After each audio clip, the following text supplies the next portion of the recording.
A very good afternoon to you. Thank you very much for joining us here on KTN News Desk on this 16th day of February 2017. Our sign language interpreter is Meresha Owiti, and I am Akisa Wandera. Now, a case in which a human rights activist, Okiya Omtata, wants the ongoing voters registration exercise extended until June is currently underway in a Nairobi court. Omtata argues that the exercise, which officially ends today, should continue until 2 months to the general election. The mass voter registration exercise was extended by 2 days. It's your discretion.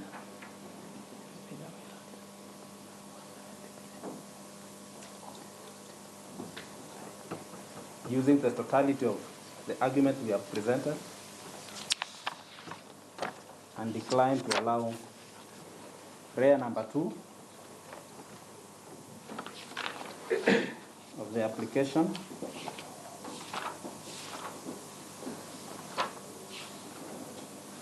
That's all, my lord.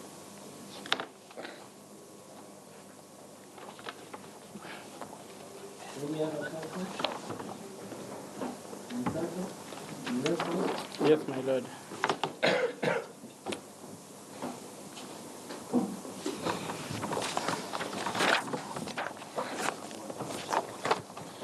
In response, my lord, I would like to highlight a few foundational issues.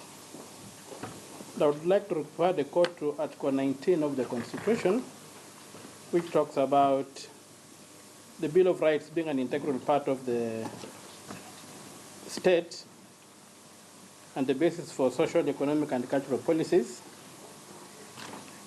and as being an area whereby a court is given room to intrude in policy where this is not done.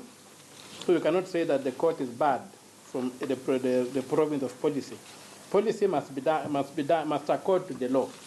Where policy contravenes the law, my lord, this court is allowed to rush in and interdict whatever is in contravention of the law to the extent of the interdiction.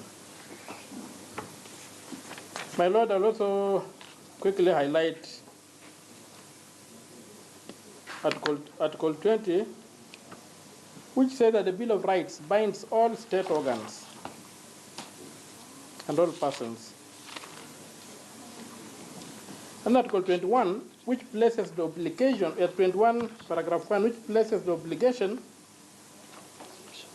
on the state, in the word that it's the fundamental duty, not just a duty, the fundamental duty of the state and every state organ to uphold the Bill of Rights.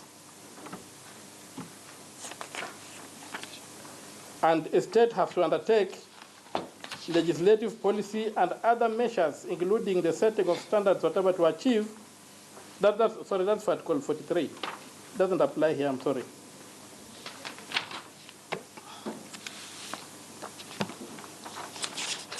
So I'll begin by responding to the submissions by the Land Council for the first respondent. And I reiterate my position that the evidence law is very clear, and there has been no evidence placed this court to support the averments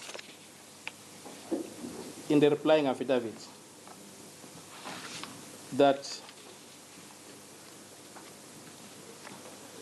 the first respondent does not have resources to do what is required. And in line to that, my lord, I invite the court to look at Section 3 and Section 4 of the Elections Act.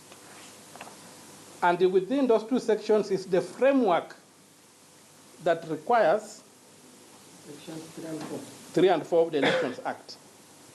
Is the framework that requires the IEBC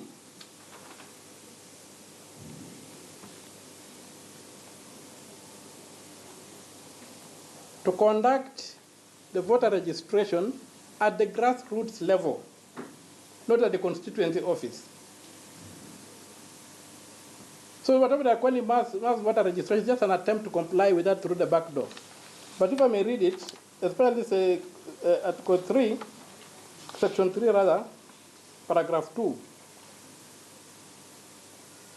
A citizen shall exercise the right to vote if the citizen is registered in the principal register of voters, which under Section 2 is defined.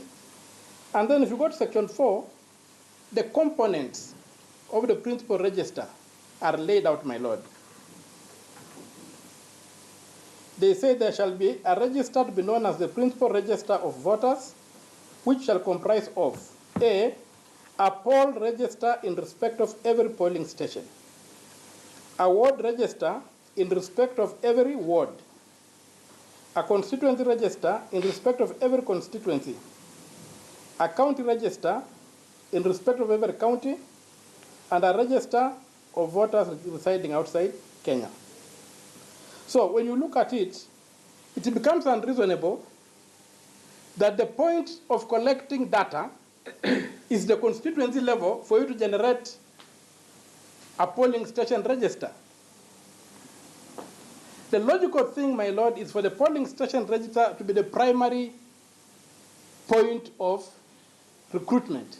Then all the other registers can be complied out of that primary data. We can't get primary data at the constituency level. And that's why I was submitting earlier on that there's a requirement in law for each polling station to have a BVR. Now, these people are just clouding that up and saying mass voter registration,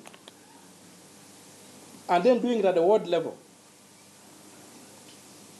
with only 7,000 kids. Human rights activist Okiya Omtata there giving reason why IEBC should be compelled to extend the mass voter registration exercise, which is set to